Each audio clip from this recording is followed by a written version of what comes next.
Have you ever felt like you're running on a hamster wheel? You work hard, you're smart, you put in the hours, you do everything you're supposed to do. But you look at your life, you look at your bank account, you look at your career, and you feel stuck, trapped, like you're playing a game where someone else knows the rules, and you don't. You see other people achieve incredible things, launching businesses, building fortunes, living life on their own terms, and you can't help but ask, what do they have that I don't? It's a quiet, gnawing frustration, isn't it? The feeling that you have so much more potential locked inside of you, but you just can't find the key. You've read the articles, you've listened to the podcasts, you've tried the affirmations, but nothing seems to fundamentally shift. What if I told you that the key you're looking for isn't out there in the world?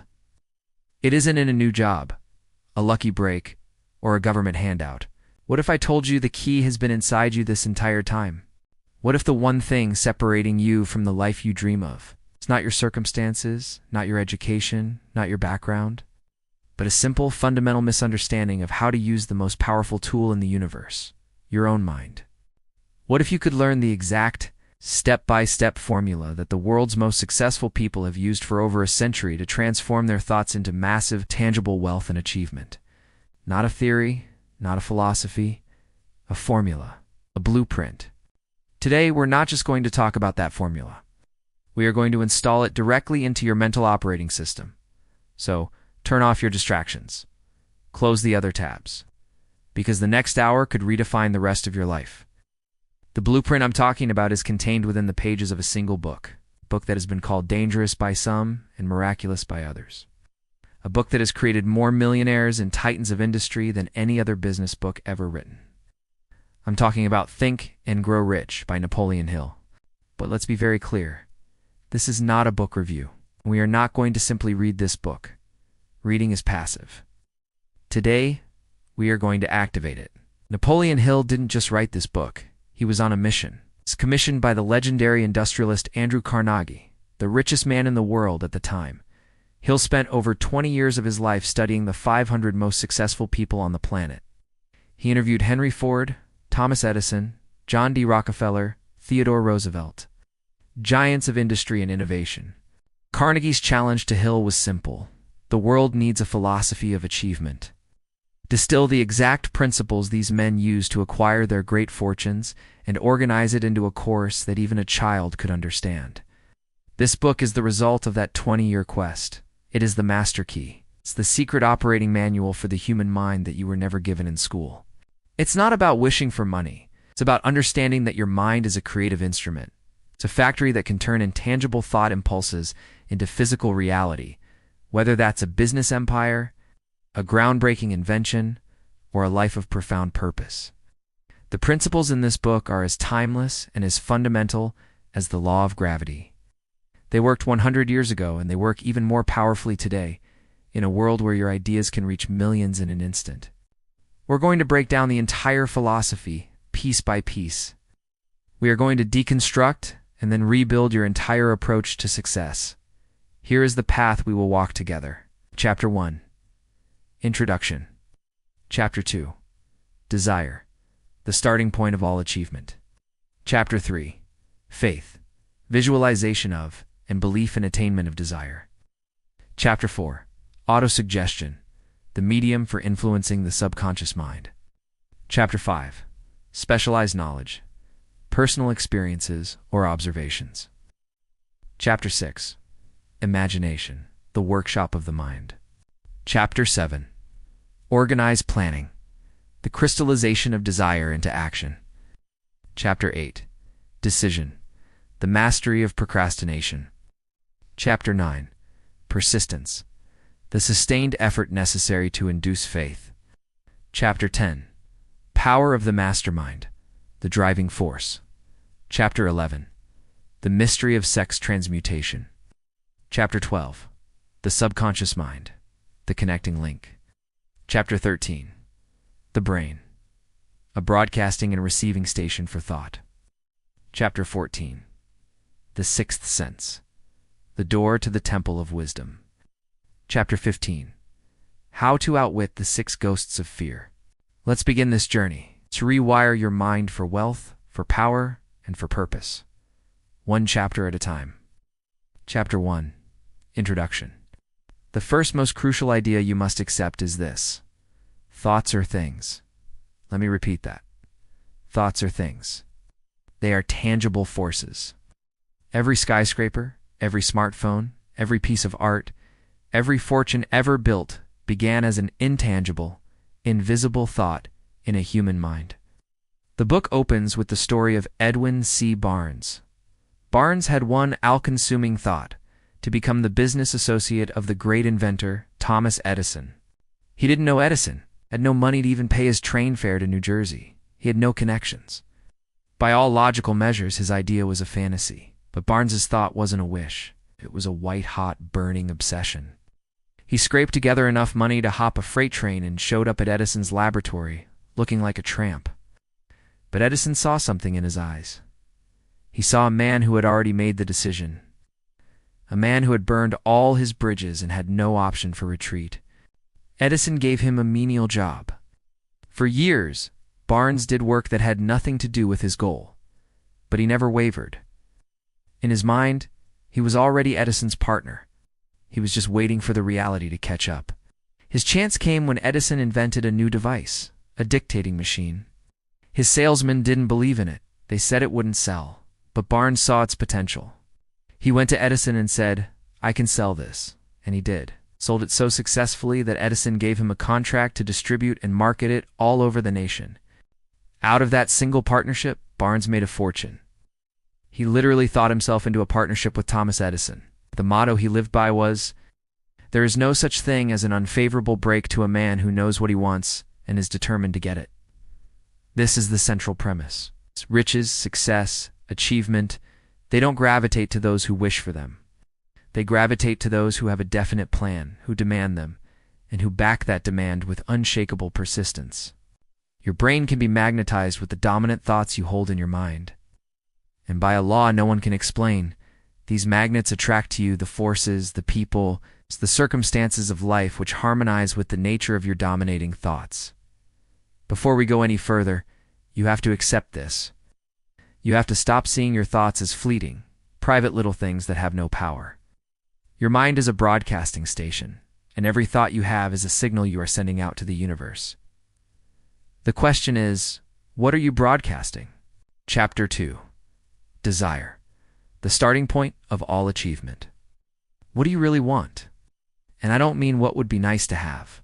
I'm not talking about a casual wish. I'm talking about the kind of want that keeps you up at night. The kind that consumes you. The kind of want that feels like a fire in your belly. Napoleon Hill calls this a burning desire. And he is crystal clear. This is the starting point of all achievement. Not a hope. Not a wish. A burning desire. A wish is weak. I wish I had more money. That's a passive, powerless statement. It has no energy. A desire is a focused, pulsating energy. It's definite. It's specific. Hill tells the story of men who, facing a conquering army, burned their own boats upon arriving on enemy shores. With their means of retreat destroyed, they had only two options: win or perish. And so they won. That is the mindset of burning desire. You must burn your mental boats of retreat. Wishing will not bring riches, but desiring riches with a state of mind that becomes an obsession, then planning definite ways and means to acquire them, and backing those plans with persistence which does not recognize failure will bring riches. So how do you turn a weak wish into a powerful, burning desire? Hill gives us an exact 6-step formula. This is not a suggestion, it's a command. Step 1. Fix in your mind the exact amount of money you desire. It is not enough to say, "I want plenty of money." Be definite. Is it $1 million? Is it $250,000? Pick a number. Write it down. A vague goal creates vague results. Step 2. Determine exactly what you intend to give in return for the money you desire. There is no such thing as something for nothing. What will you give? Your time, your ideas, your services, your expertise? Be specific. Step 3. Establish a definite date by which you intend to possess this money. A goal without a deadline is just a dream. A deadline creates urgency. forces your subconscious mind to take you seriously. Step 4. Create a definite plan for carrying out your desire and begin at once, whether you are ready or not, to put this plan into action. You don't need the whole staircase to be visible. You just need to take the first step. Action is the cure for fear. Step 5. Write out a clear, concise statement of the amount of money you intend to acquire. Name the time limit for its acquisition, state what you intend to give in return for the money, and describe clearly the plan through which you will accumulate it. This is your contract with yourself. Step 6. Read your written statement aloud, twice daily. Once just after arising in the morning, and once just before retiring at night. As you read, you must see, feel, and believe yourself already in possession of the money. This isn't some mystical chant. This is a psychological process of reprogramming your mind. You are closing every back door of escape. You are forcing your mind to focus with laser-like precision on a single, definite aim. You are transforming a vague wish into a concrete obsession. This is the first and most critical step. Without a burning desire, the other principles are useless. Your desire is the fuel for your entire journey. So I ask you again, what do you truly want? Be specific, bold, and get ready to burn the boats. Chapter 3. Faith. Visualization of and belief in attainment of desire. Let me ask you a question. Deep down in the quietest part of your mind, do you truly believe this is possible for you? Because you can have the most burning desire in the world, but if a small voice inside you is constantly whispering, it'll never work. You're not good enough. People like you don't get rich, and you are driving a car with one foot on the gas and one foot on the brake. You'll burn a lot of fuel, but you'll go nowhere. This is where the second principle comes in. Faith. Faith is the head chemist of the mind, is the elixir that gives life, power, and action to the impulse of thought. Faith is the state of mind that can be induced or created by irremation or repeated instructions to the subconscious mind through the principle of autosuggestion. In modern terms, faith is unshakable self-confidence. It's not hope. Hope admits the possibility of failure. Faith is a deep internal knowing that what you desire is already on its way to you. How do you develop this kind of faith, especially when your current reality screams the opposite? You don't wait for it to appear. You build it, intentionally, systematically. Faith is a state of mind you can cultivate. Think of your mind like a garden. Right now it might be filled with weeds of doubt, fear, and poverty consciousness, planted there by past experiences, negative comments, or societal programming. You cannot simply wish the weeds away. You must actively uproot them and deliberately plant the seeds of faith, success, and abundance. How? By using the sixth step from the previous chapter. By repeating your definite chief aim, your written statement, over and over again. When you first start, it might feel like you're lying to yourself. That's your logical mind resisting. But your subconscious mind doesn't know the difference between a real experience and a vividly imagined one. When you repeatedly tell your subconscious mind a story of your success, and you infuse that story with powerful emotion, your subconscious begins to accept it as reality. It's the placebo effect, but for your entire life. Patients are given sugar pills and told it's a powerful new drug, and their bodies miraculously begin to heal themselves, simply because they believe. Your belief, your faith, is the active ingredient that makes your desire manifest. It transforms your thought from a simple spark into a magnetic force. It's the element that, when mixed with thought, connects you with what Hill calls infinite intelligence, the universal source of all power and creation. Every person who has ever achieved great things has possessed this kind of faith. They saw the victory before the battle ever began. Roger Bannister had faith he could run a 4-minute mile when all the doctors said it was physically impossible. The Wright brothers had faith they could fly when the entire world thought they were crazy. Your job is to build your faith to the point where it becomes absolute. When you do, you will find that you start to attract opportunities. You'll meet the right people. You'll have flashes of insight. It will feel like luck, but it's not. It is the law of attraction responding to your unwavering faith. So guard your mind. Starve your doubts. Feed your faith. Because a desire backed by faith knows no such word as impossible. Chapter 4. Autosuggestion. The medium for influencing the subconscious mind.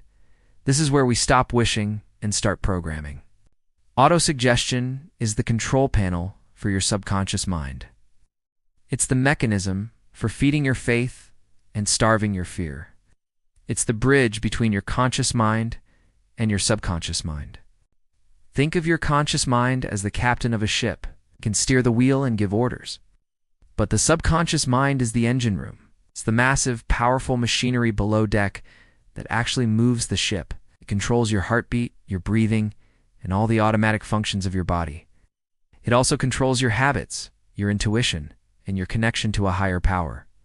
You cannot just walk into the engine room and shout orders. You have to send your commands through a specific communication system. This system is autosuggestion. Autosuggestion is simply any suggestion you give to yourself. The problem is, most of us do it unconsciously and negatively. Every time you say, "I'm so tired, I can't do this, I always mess things up," you're practicing autosuggestion. You're sending a direct command to your subconscious mind to create that reality for you, and it will obey. Your subconscious mind is a loyal servant. It doesn't judge, just accepts what you feed it as truth and gets to work making it so. The principle of autosuggestion is about seizing conscious control of this process. It's about deliberately feeding your subconscious mind with the thoughts and beliefs you want to be true. This is why the 6 steps from the Desire chapter are so critical. Reading your written statement aloud, morning and night, is the practice of autosuggestion. But here's the key that most people miss. Just repeating words is not enough. You must mix the words with emotion, feeling, belief.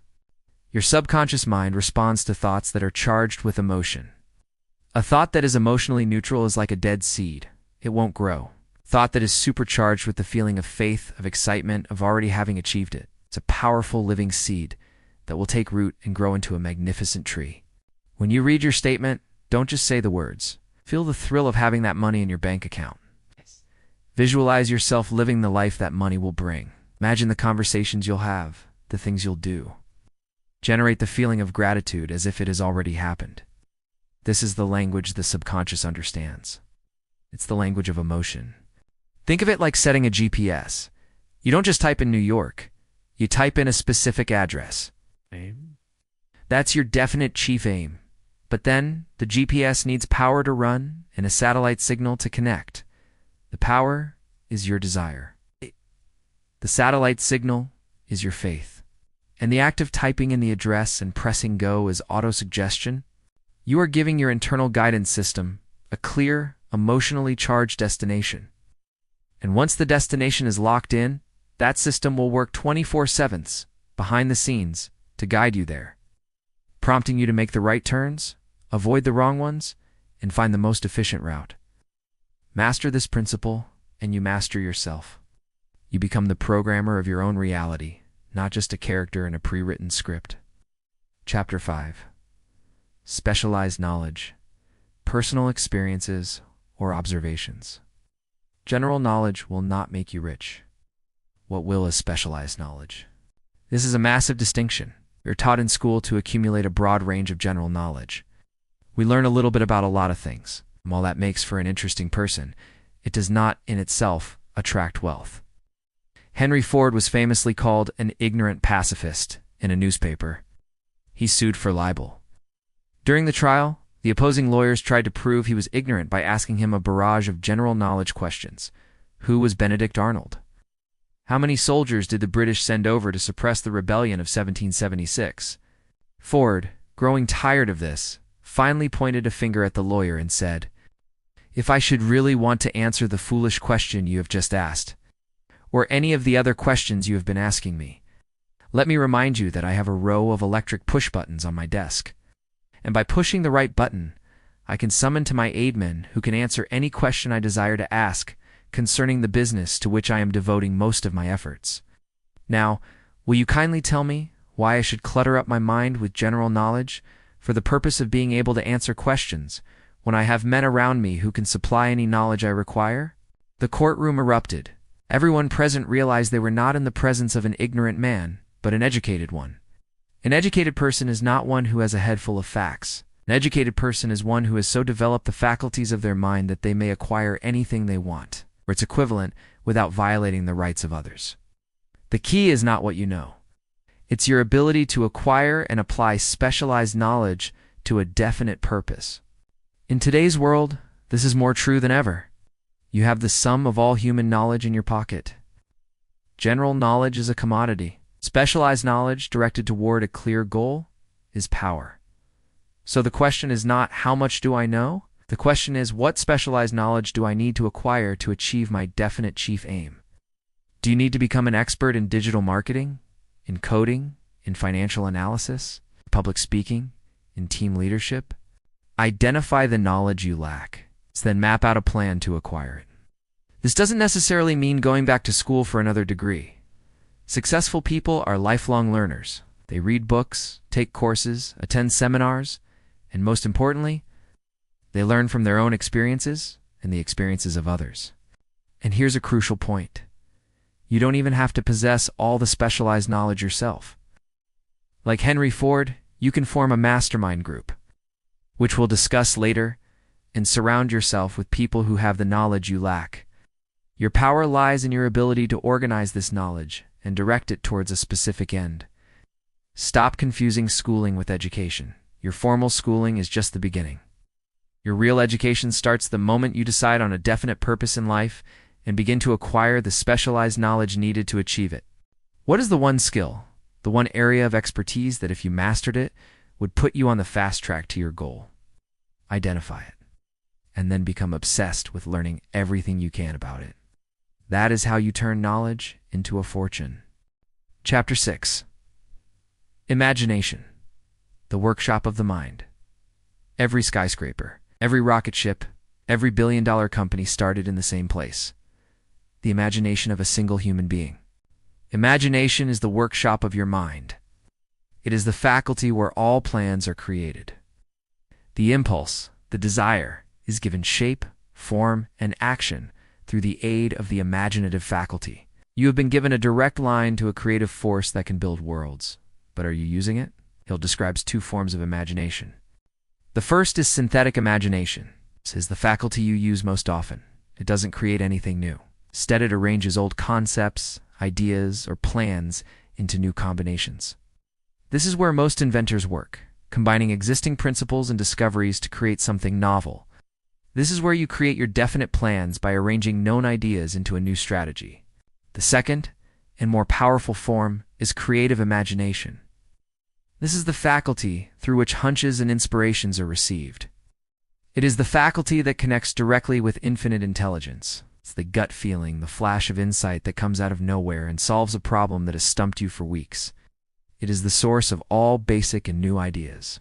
Creative imagination only functions when your conscious mind is vibrating at an extremely rapid rate. As for example, when it is stimulated by the emotion of a strong desire, it is a faculty that you must cultivate and be patient with.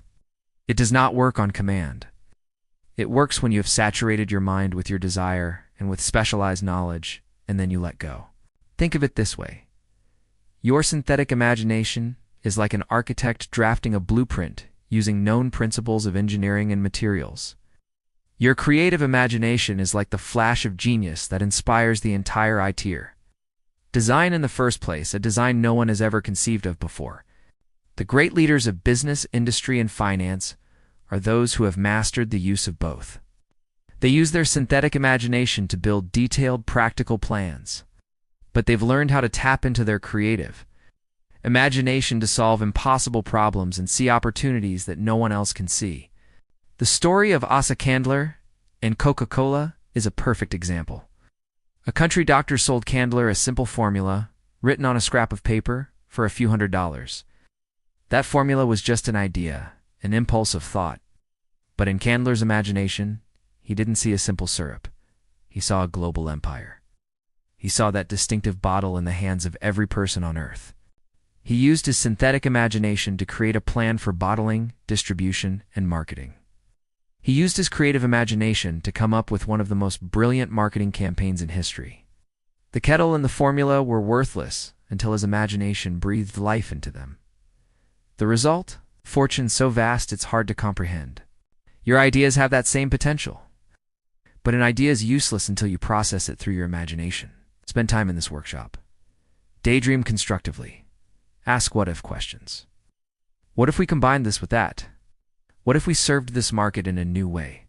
What if we could solve this problem that everyone else thinks is unsolvable? Your imagination is not a childish toy. It is the most powerful creative tool you possess. It is the furnace in which you forge your desire into a concrete reality. Use it. Chapter 7. Organized Planning. The crystallization of desire into action. A dream without a plan is a hallucination. You can have the most burning desire, the most unshakable faith, and the most brilliant imagination in the world, but without a practical, actionable plan, you have nothing but a fantasy. This is the chapter where the rubber meets the road. Organized planning is the process of crystallizing your intangible desire into a tangible set of actions. This is where you become the general of your own army, mapping out the strategy for your victory. It outlines for simple, yet profound steps to creating a practical plan. First, ally yourself with a group of as many people as you may need for the creation and carrying out of your plan, your mastermind. We will go deeper into this in a later chapter, but for now, understand this. You cannot do it alone. You need to surround yourself with people who have the talent, experience, and knowledge that you lack. Second, before forming your mastermind alliance, decide what advantages and benefits you may offer the individual members of your group in return for their cooperation. No one will work for you indefinitely without some form of compensation. It doesn't always have to be money. It can be opportunity, recognition, or a shared vision, but it must be a win-win. Third, arrange to meet with the members of your mastermind group at least twice a week, and more often if possible, until you have jointly perfected the necessary plan or plans for the accomplishment of your goal. Harmony is key. Fourth, maintain perfect harmony between yourself and every member of your mastermind group. If you fail to do this, your venture is doomed. The collective mind cannot function amidst discord. Once you have your team, you must build your plan. Your first plan may not work. In fact, it probably won't. This is where most people quit. They create a plan, it fails, and they give up on their dream, saying, "I guess it wasn't meant to be." This is a catastrophic error. A successful person doesn't see a failed plan as a failure of their goal. They see it as temporary defeat. They see it as feedback. They see it as an opportunity to build a better plan. Thomas Edison failed 10,000 times before he perfected the incandescent light bulb. He didn't see them as failures. He said, "I've not failed. I've just found 10,000 ways that won't work." He had temporary defeats, but he never accepted final failure. When your plan fails, do not get discouraged. That plan was not the right one. Throw it out and build a new one. Then another and another. This is the very point where persistence is tested. You must keep creating and executing new plans until you find one that works. Your plan is your bridge. It's the structure that will carry you from where you are now to where you want to be. The first bridge you build might collapse, so you study the wreckage, learn why it failed, and you build a stronger, better bridge. You keep building bridges until one holds your weight and gets you to the other side. This is not a game for the timid. It requires courage, intelligence, and above all, persistence. But every great fortune, every great achievement, was built on a foundation of plans that were tested. It's broken and rebuilt until they were strong enough to bear the weight of a great ambition. So, what's your plan? And more importantly, are you willing to rebuild it as many times as it takes? Chapter 8. Decision. The mastery of procrastination. The most successful people in the world have one trait in common, and it's not what you think. They make decisions quickly, and they change them, if ever, very slowly. The vast majority of people who fail in life have the opposite habit. They make decisions, if at all, very slowly. They change them frequently and quickly. This is the mastery of procrastination. And procrastination is the #1 enemy of success. Analysis of several hundred people who had accumulated fortunes well beyond the $1 million mark disclosed the fact that every one of them had the habit of reaching decisions promptly. Think about it. Indecision is a habit. It starts in small things. What to wear, what to eat for lunch, whether to go to the gym. We waffle, we deliberate. We weigh endless options, paralyzed by the fear of making the wrong choice. This habit of indecision then bleeds into the big things, whether to start the business, whether to ask for the raise, whether to invest in the course. We say, "I'll think about it," which is a polite way of saying no. Procrastination is the offspring of fear. The fear of failure, the fear of criticism, the fear of what other people will think. So we wait. We wait for the perfect time. We wait for more information. We wait for someone else's approval. But the perfect time never comes. And waiting is a decision in itself. It's a decision to fail. The world has the habit of making room for the man or woman whose words and actions show that they know where they are going. When you make a firm, definite decision, something shifts. You send a powerful signal to your subconscious mind and to the universe. You declare your intention. You close off all other possibilities. This act of closing the door on doubt creates an immense amount of focused energy. Henry Ford, in his decision to produce his famous V8 motor, is a perfect example. He decided to build an engine with all 8 cylinders cast in one block. He told his engineers to produce a plan for it. They replied that it was impossible. "Produce it anyway," Ford commanded. They tried. For months, they told him it was impossible. For a full year, the engineers insisted it couldn't be done. Ford kept saying, "Go right ahead. I want it, and I'll have it." And eventually, they found a way. His decision, his unwavering command, forced a breakthrough that his own experts thought impossible. Your decisions shape your destiny. Are you a decider, or are you a drifter? A drifter is swayed by the opinions of others. A newspaper article, a neighbor's casual remark, a family member's doubt, these things can easily blow a drifter off course. A decider has their own mind. They gather facts. They may seek counsel from their mastermind, but ultimately, the decision is theirs, and once it's made, they stick to it. They close their ears to the chorus of "it can't be done." Start today. Practice making small decisions quickly. Build the muscle of decisiveness. When it comes to your definite chief aim, make your decision absolute. Burn the boats, and watch as the world begins to clear a path for you. Chapter 9. Persistence. The sustained effort necessary to induce faith. This is the chapter that separates the champions from the dreamers. You can have desire, faith, plans, and the ability to make decisions. But without persistence, you are guaranteed to fail. Persistence is the sustained effort necessary to induce faith. It is the iron will that refuses to accept defeat. It is the quality that stands between you and your goal. When everything inside you and everyone around you is screaming for you to quit, there may be no heroic connotation to the word persistence, but the quality is to the character of a person what carbon is to steel. Look at any great success story, and you will find a story of persistence. J.K. Rowling was rejected by 12 publishers before one finally took a chance on Harry Potter. Colonel Sanders was rejected over 1,000 times before he found a restaurant willing to use his chicken recipe. The universe seems to have a cruel but necessary test for all of us. It tests our resolve, throws obstacles, disappointments, and temporary defeats in our path. It's trying to find out if we are serious. Most people fail this test. They hit the first, second, or third obstacle, and they turn back. But the person with persistence knows that temporary defeat is not permanent failure. It's a signal to try harder, to create a new plan, to learn and adapt. Persistence is a state of mind, therefore it can be cultivated. It is based on 4 definite things. 1. A definite purpose, backed by a burning desire for its fulfillment. This is the starting point. You won't persist for something you only kind of want. 2. A definite plan expressed in continuous action. You can't just want it. You have to be actively working your plan every single day. 3.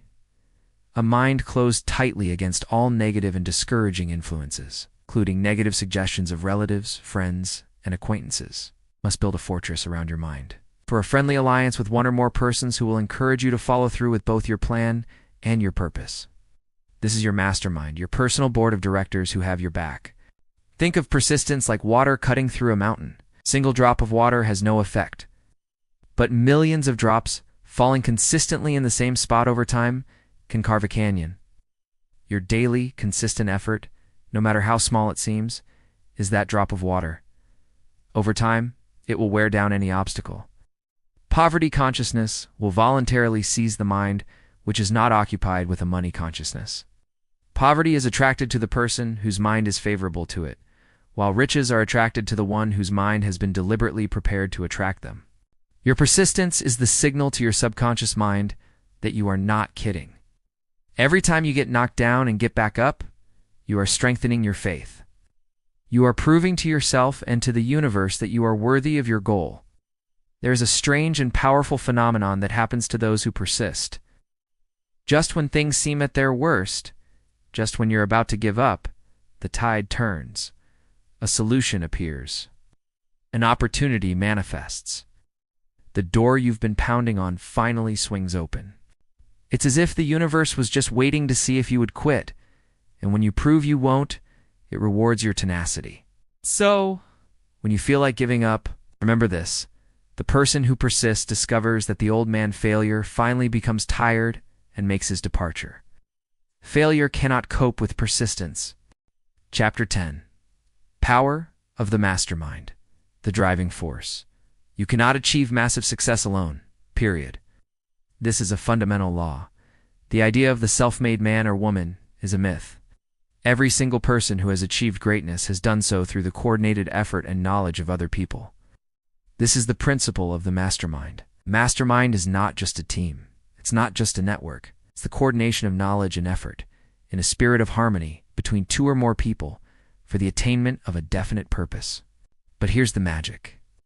When you bring two or more minds together in a spirit of perfect harmony, a third, invisible, intangible force is created, a third mind that is greater than the sum of its parts. It's like a psychic synergy. 1 + 1 doesn't equal 2. It equals 3, or 10, or 100. This third mind can be tapped into 4 flashes of inspiration, creative ideas, and solutions that no single member of the group could have conceived of on their own. Think of Andrew Carnegie, who's the mastermind. He himself knew very little about the technical side of the steel business. But he surrounded himself with a mastermind group of about 50 men who were experts in finance, manufacturing, engineering, and sales. He coordinated their knowledge and effort, directed it toward his definite purpose of producing and marketing steel, and became the richest man on earth. He didn't need to have all the knowledge himself. He just needed to be able to organize and direct the knowledge of others. This is one of the most powerful principles in this entire book, and it's available to you right now. How do you build your own mastermind? Start small. It can be just 2 people, you and a spouse, you and a business partner, you and a trusted mentor. The key is perfect harmony and a shared, definite purpose. You must choose members whose skills, knowledge, and character complement your own. If you are a visionary, you need an operator. If you are an introvert, you need an extrovert who can be the face of your venture. You are creating a mental supercomputer, and each member is a specialized processor. Meet regularly. Maintain open, honest communication. Check your egos at the door. The goal of the group must always be paramount. When you do this, you create a wellspring of power that will propel you toward your goal with incredible speed. No mind is complete by itself. It needs contact and association with other minds to grow and expand. Who do you need on your team?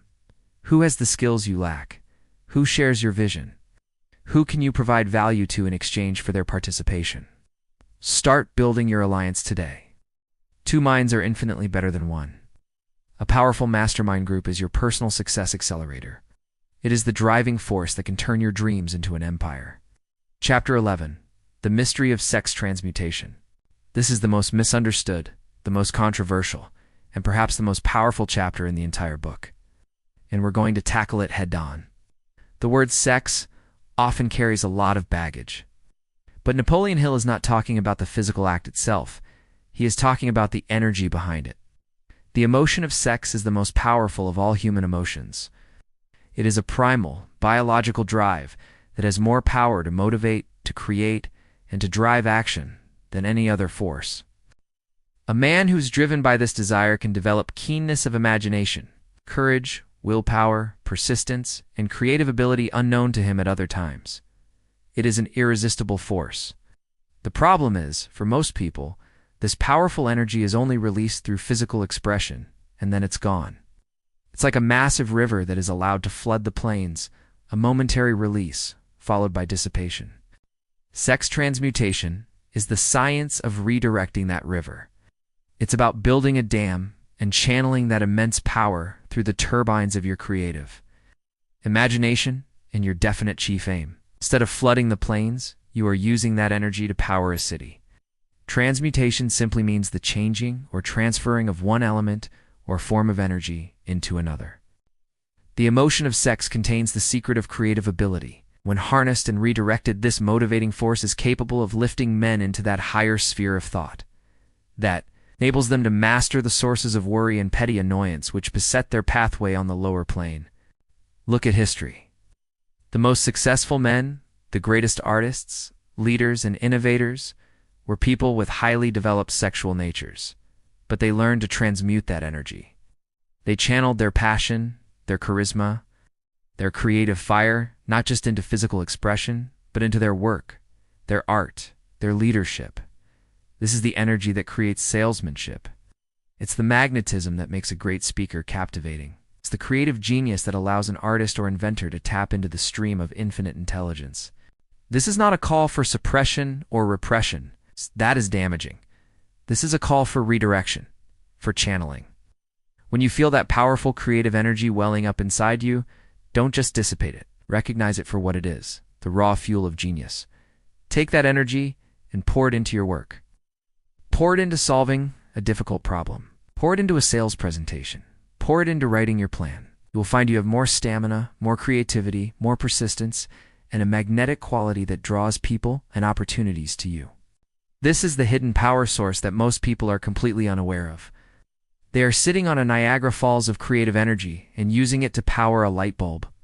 Learn to master this principle. Learn to be the engineer of your own internal power plant, and you will unlock a level of genius, creativity, and personal power that you never knew you possessed. Chapter 12. The Subconscious Mind. The Connecting Link. Meet the silent giant that runs your life. Your subconscious mind is the connecting link. It's the vast, fertile field where the seeds of thought grow. It's the control room where your desires are translated into their physical equivalent. You cannot consciously control your subconscious mind, but you can voluntarily hand over to it any plan, desire, or purpose which you wish transformed into concrete form. Think of it as the hard drive of your personal computer. Every experience you've ever had, every thought you've ever thought, every emotion you've ever felt is stored there. It is the seed of your habits, your beliefs, and your deep-seated programming. It works 24 hours a day, 7 days a week. It never sleeps. Its primary job is to make your outer world match your inner world. It will work tirelessly to bring into your life circumstances that align with your dominant thoughts and beliefs. This can be your greatest asset or your greatest liability. If your subconscious mind is filled with thoughts of fear, doubt, and poverty, it will faithfully create a life that reflects that. It will cause you to unconsciously sabotage opportunities, make poor decisions, and attract negative circumstances. But if you can successfully plant your definite chief aim, your burning desire into your subconscious mind, it will become an unstoppable force working in your favor. It will provide you with hunches, with flashes of inspiration. It will guide you to the right people. It will give you the energy and drive to persist through any obstacle. So how do you plant your desire into this fertile ground? You've already learned the tools, autosuggestion, and faith. Your subconscious mind is only accessible through thoughts that are mixed with emotion. This is the key. You can't just logically tell your subconscious what to do. You have to make it feel it. That's why the daily ritual of reading your statement is so important. When you read your goal and you generate the powerful, positive feeling of having already achieved it, you are opening a direct line to your subconscious. You are planting a powerful seed. The 7 major positive emotions are your allies in this process. Desire, faith, love, sex, enthusiasm, romance, and hope. When you are programming your subconscious, you must infuse your thoughts with one or more of these emotions. Conversely, you must guard your mind with your life against the 7 major negative emotions: fear, jealousy, hatred, revenge, greed, superstition, and anger. These are poisons to your subconscious. They're the weeds that will choke out the seeds of success you are trying to plant. Your subconscious mind is like a garden. You are the gardener. Autosuggestion is the tool you use to plant the seeds. The positive emotions are the water and sunlight that make them grow. And your job is to relentlessly pull out the weeds of negativity before they can take root. You have at your command a power that can solve your problems, amplify your strengths, and create the life you desire. But you must learn to speak its language, the language of emotion-filled faith. Master this, and you will have a silent, powerful partner working around the clock to bring your dreams to life. Chapter 13. The Brain, a broadcasting and receiving station for thought. Your brain is not a storage vault. It's a broadcast station. This is a radical idea. We think of our brains as self-contained computers, processing information internally. But Hill suggests that our brain is something far more powerful. It is a biological radio, capable of both sending and receiving thought vibrations. When you are thinking, you are broadcasting your thoughts into the ether. And just like a radio station, the frequency of your broadcast is determined by the emotion and intensity of your thought. A thought of burning desire and unshakable faith is a high-frequency broadcast that can travel far and wide. A thought of fear and doubt is a low-energy, static-filled signal that goes nowhere. Simultaneously, your brain is a receiving set. It is constantly picking up thought vibrations being broadcast by other minds.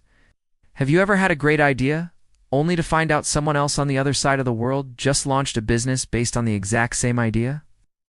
That's not a coincidence. You both tuned into the same thought frequency. The creative imagination is the receiving set of the brain. This is how you receive hunches, inspirations, and new ideas. You are literally tuning your brain into the station of infinite intelligence.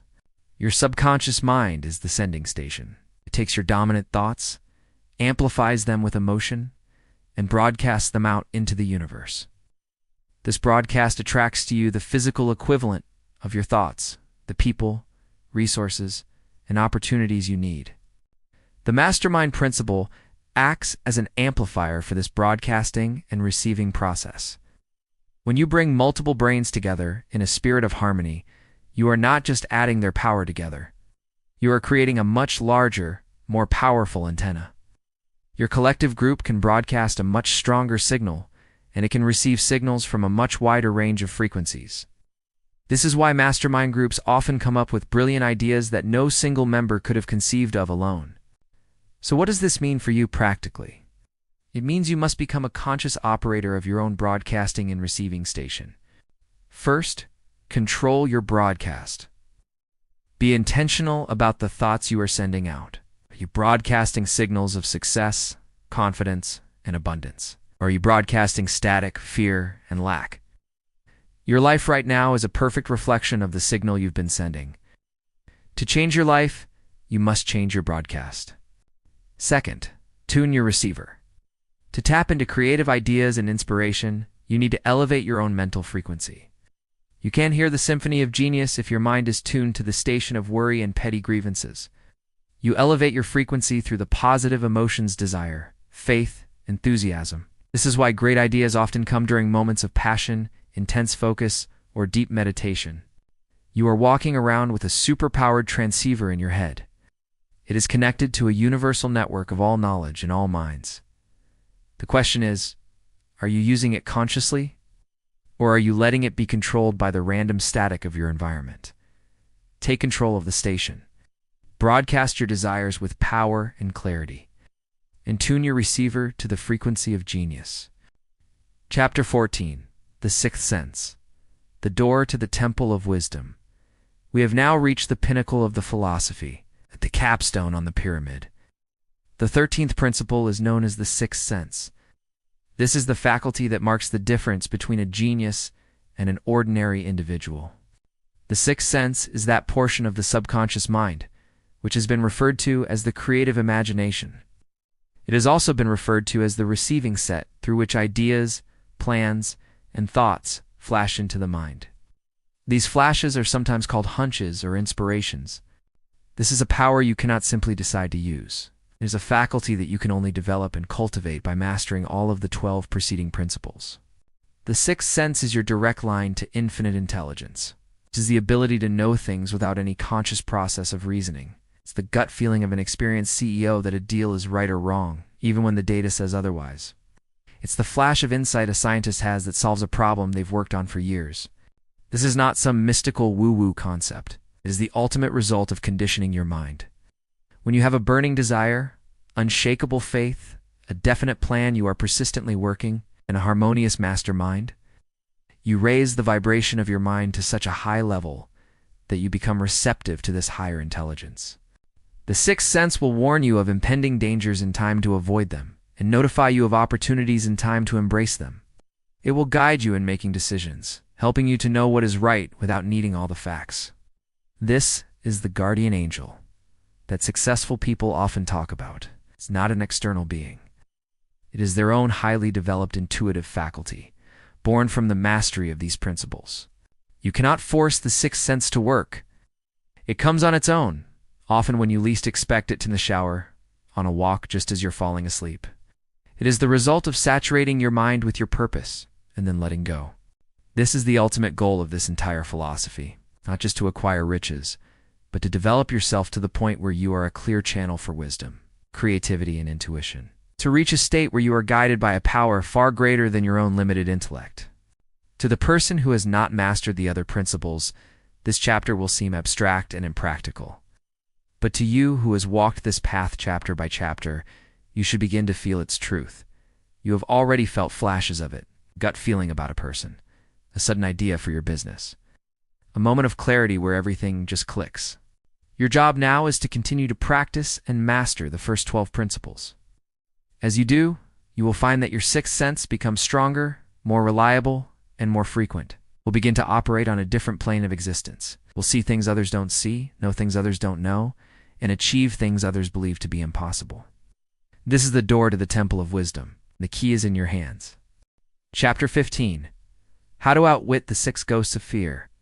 We have built a powerful engine for success. We have the desire, the faith, the plans, the persistence, and the power.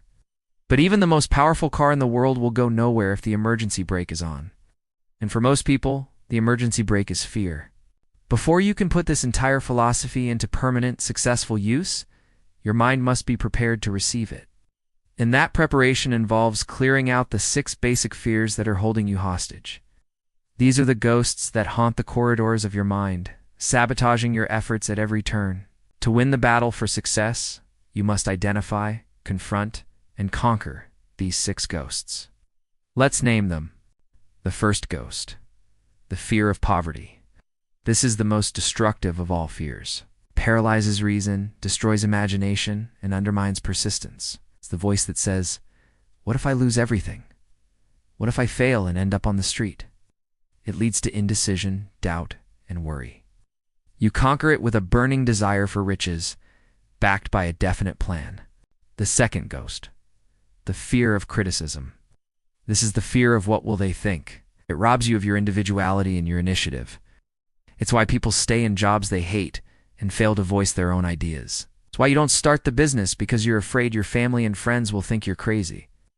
You conquer it by making a firm decision to stop caring about what other people think and start caring about what you want for your life.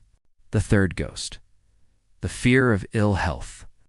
This is the fear that often manifests as hypochondria. It's born from a negative mindset and can actually lead to the physical symptoms you fear. It's a fear that people often use to solicit sympathy or as an alibi for their own laziness. You conquer it by taking control of your mind and focusing on health, vitality, and well-being. The fourth ghost, the fear of loss of love of someone. This is the most painful of all the fears. It drives people to jealousy, suspicion, and irrational behavior. It can cause you to compromise your values and your ambitions just to keep someone in your life.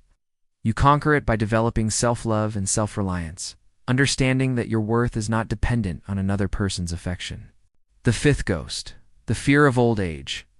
This is the fear of becoming useless, of losing your vitality and independence. It's rooted in the false belief that the years after 40 or 50 are a period of decline. In reality, these can be the most productive and powerful years of your life. When you combine your wisdom and experience with the principles of this philosophy, you conquer it by embracing a vision of lifelong learning, contribution, and growth. The sixth ghost, the fear of death. This fear is rooted in the unknown. It causes people to live timid, unfulfilled lives because they are so afraid of the end. It robs them of their purpose. You conquer it by finding and fulfilling a definite major purpose. Understanding that a life of service and achievement creates a legacy that transcends death. These 6 fears are ghosts. They are states of mind. They have no reality except the one you give them. They are the weeds in your mental garden. Your task is to become a ruthless gatekeeper of your mind. Analyze yourself. Which of these fears is holding you back the most? Be honest. Drag it out into the light. Recognize it for the phantom that it is, and then replace it. Replace the fear of poverty with a desire for abundance. Replace the fear of criticism with a decision to be your authentic self. Replace every fear with its positive opposite, faith. Your mind is either controlled by you or it is controlled by fear. There is no middle ground. The choice is yours. Outwit these ghosts, and you will finally release the emergency brake on your life. Freeing yourself to accelerate towards your destiny, we've just walked a long road together. We've deconstructed a philosophy that has the power to fundamentally alter the course of your life. Let's zoom out and look at the masterpiece we've assembled. It all begins with a single powerful truth. Thoughts are things.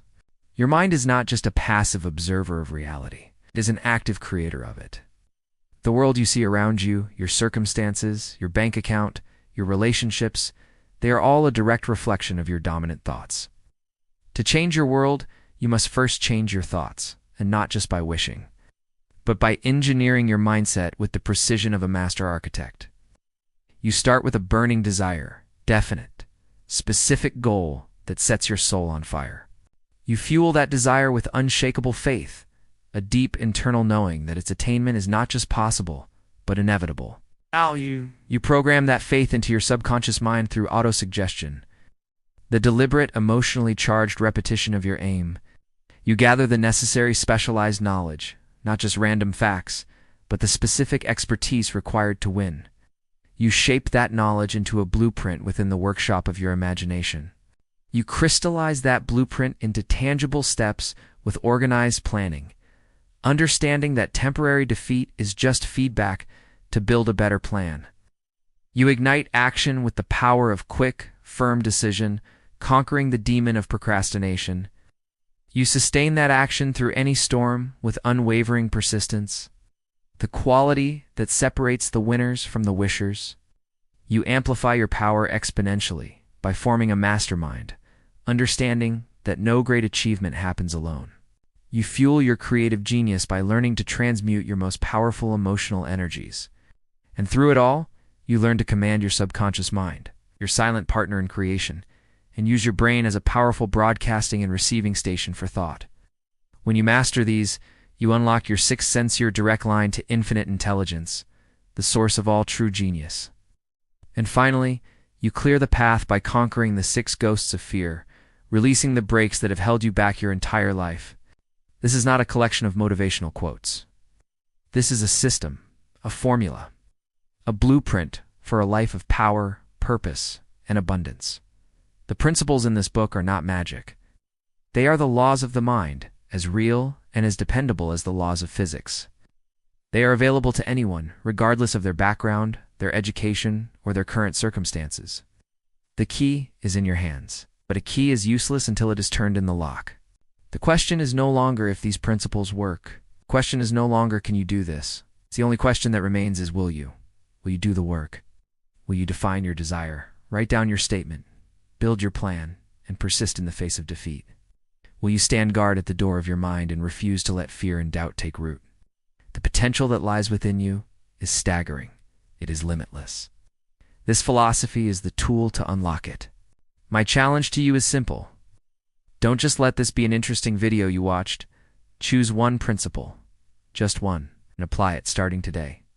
Start with desire. Get crystal clear on what you want. Write it down using the 6 steps. And commit to reading it every single day for the next 30 days. See what starts to shift. The journey of 1,000 miles begins with a single step.